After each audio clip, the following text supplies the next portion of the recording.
So we told you last week on the program that our guy, Patrick Seatman, our second favorite ginger behind Sam Darnold, the host of Vikings Now, challenged us to a sub-battle of the Sams between Sam Darnold and Sam Howell.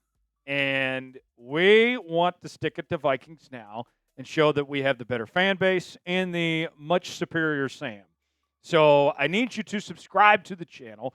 We're bringing you live shows every week, daily news and rumors, sometimes 2 and 3 videos a day, along with breaking news, Q&A mailbags. The most interactive Seahawks channel around is Seattle Seahawks Today. Subscribe now for free. Let's beat Vikings Now in this sub-battle this month. YouTube.com/Seahawks TV. Subscribe now for free, and we'll get started with today's show.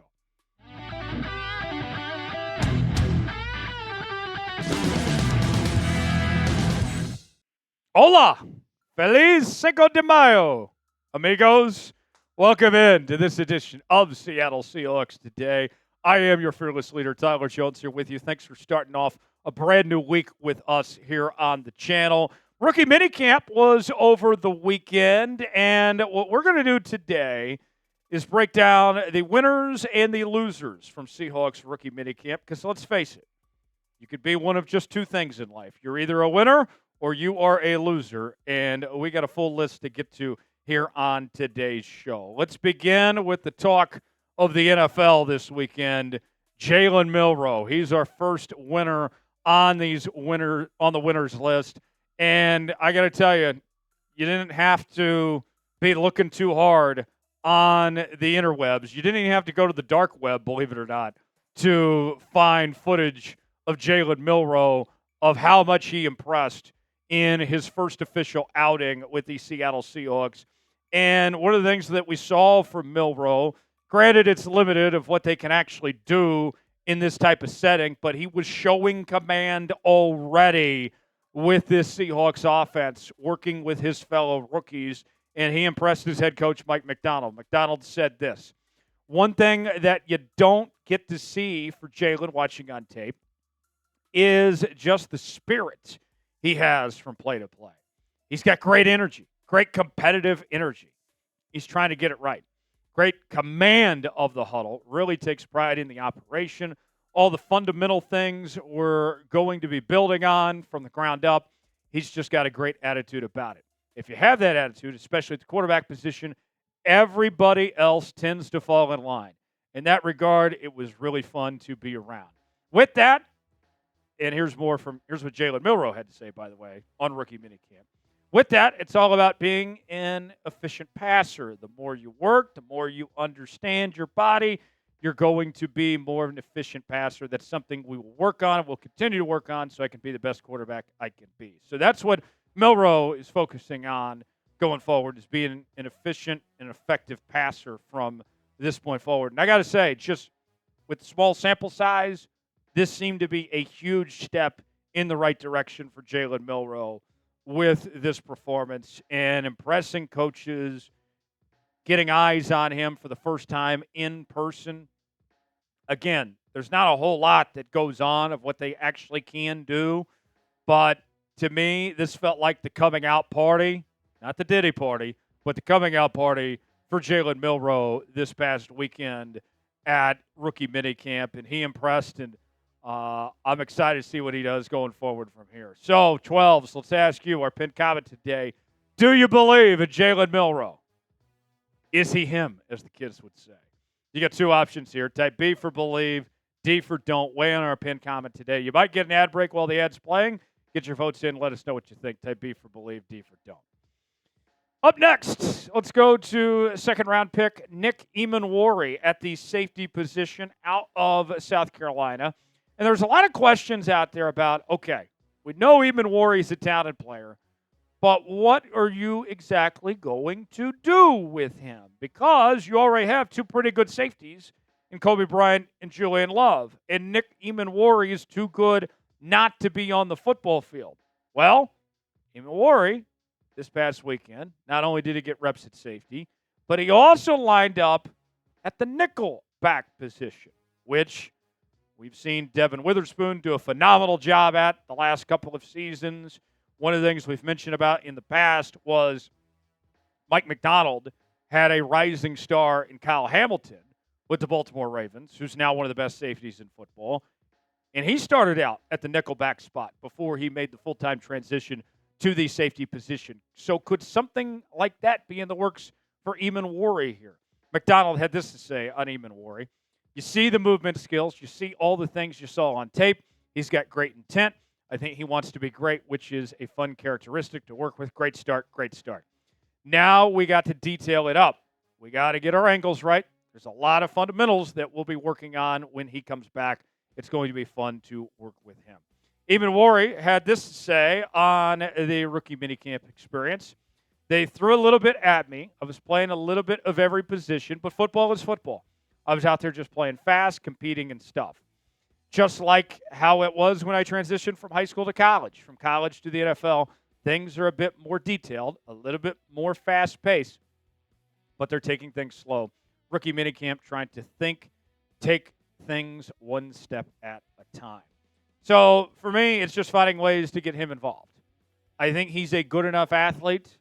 Whether he's playing nickel or playing safety, he can make an impact in this defense one way or another. That's the number one thing I want to see is just finding a way to use him. And based on what we've seen already, it would seem that Mike Macdonald already has several ideas in mind. Let's see him grow and go from here. Can't wait to see what he delivers next.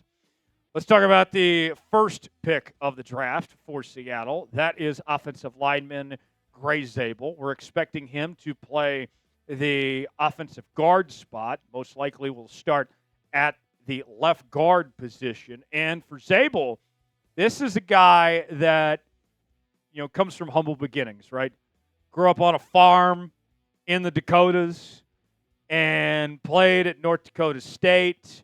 I'm sure, his life has been pretty simple, just eating corn and hanging out with the cows and, doing all that.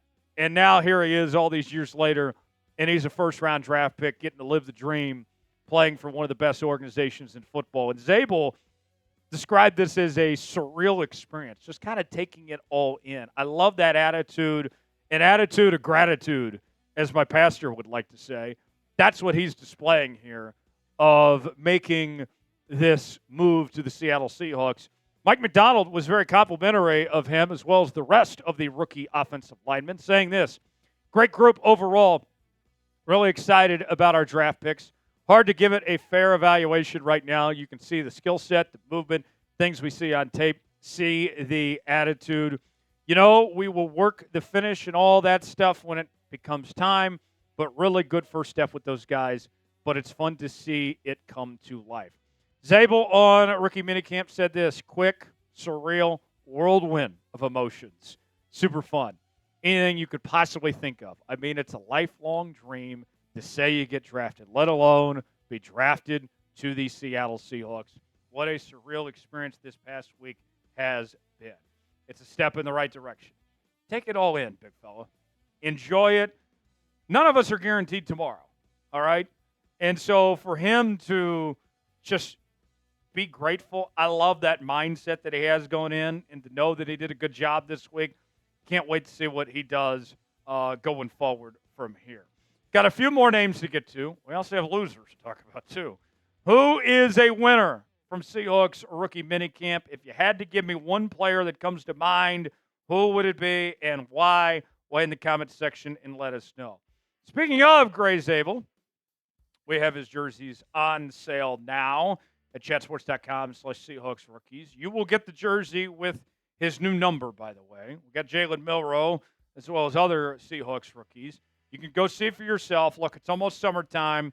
The season will be here before we know it. I can't think of a better way to be rocking out with your hawk out than by supporting your favorite team and rocking a jersey of one of the newest members of the Seattle Seahawks. And I think, personally, this is the perfect time to get a jersey of one of these guys because you're going to maximize the link that you get from these players.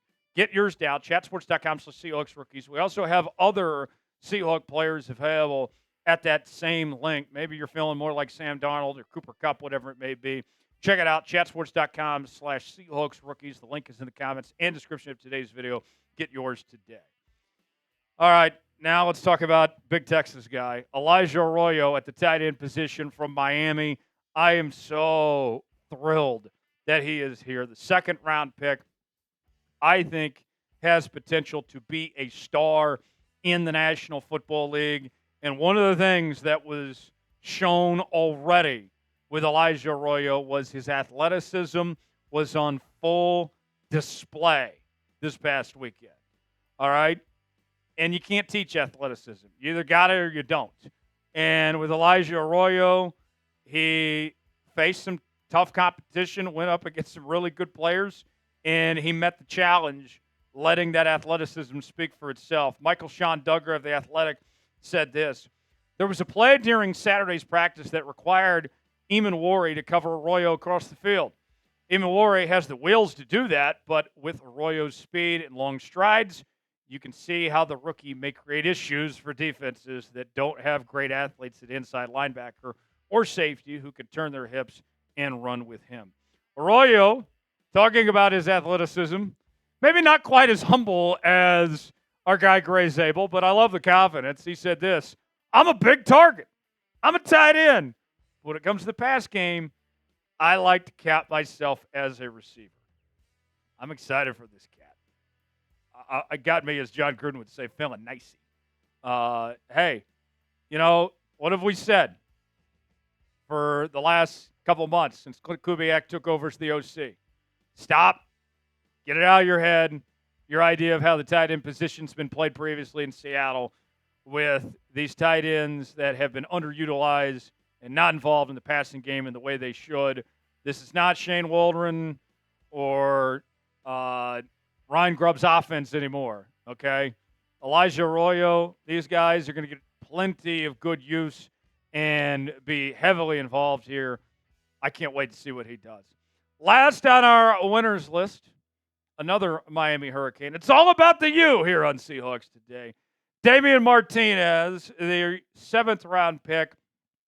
And Martinez, something about these guys from Miami coming in with a little swag. Martinez, he said this himself. All right? I'm quoting him here. I'm not saying I agree with this, but this is what he said.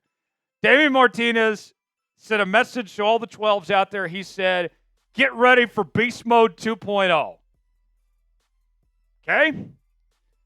I don't know about that, but I like it. I like it. He's saying he's the second coming of Marshawn Lynch. All right. Okay. That's fine. Bleacher Report had this to say on Martinez. Martinez isn't the ideal fit in Clint Kubiak's zone stretch scheme. However, an argument can be made that he'll be decisive in where he chooses to cut and then get downhill in a hurry. Martinez, on the rookie minicamp experience, he said this: how much of a team player I can be, special teams, other things like that, playing without the ball, being a better teammate. Like you said, they watch plenty of tape. It's the reason I'm here. So I'm just showing things that you don't see on film. I think he's going to be a difference maker.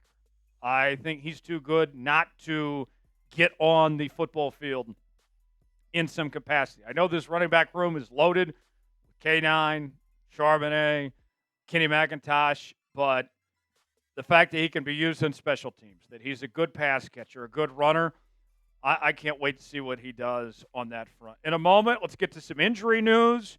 We also have the losers from rookie minicamp as well. But I want to know first, who is your favorite Seahawks rookie this year? If you had to pick one, who would it be? Sound off in the comment section and let us know who your favorite Seahawks rookie is.